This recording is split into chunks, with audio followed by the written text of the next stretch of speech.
More than 1,000 Palestinians have completed their memorization of the Quran since the assault on Gaza started in October.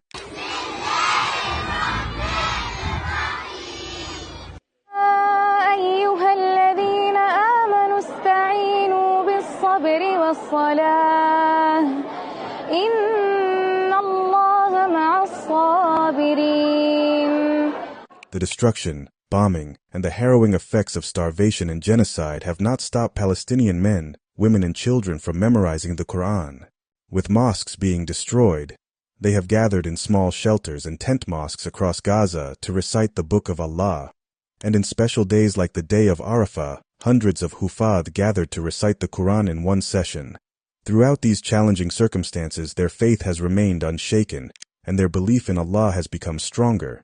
May Allah accept their efforts and shower them with mercy.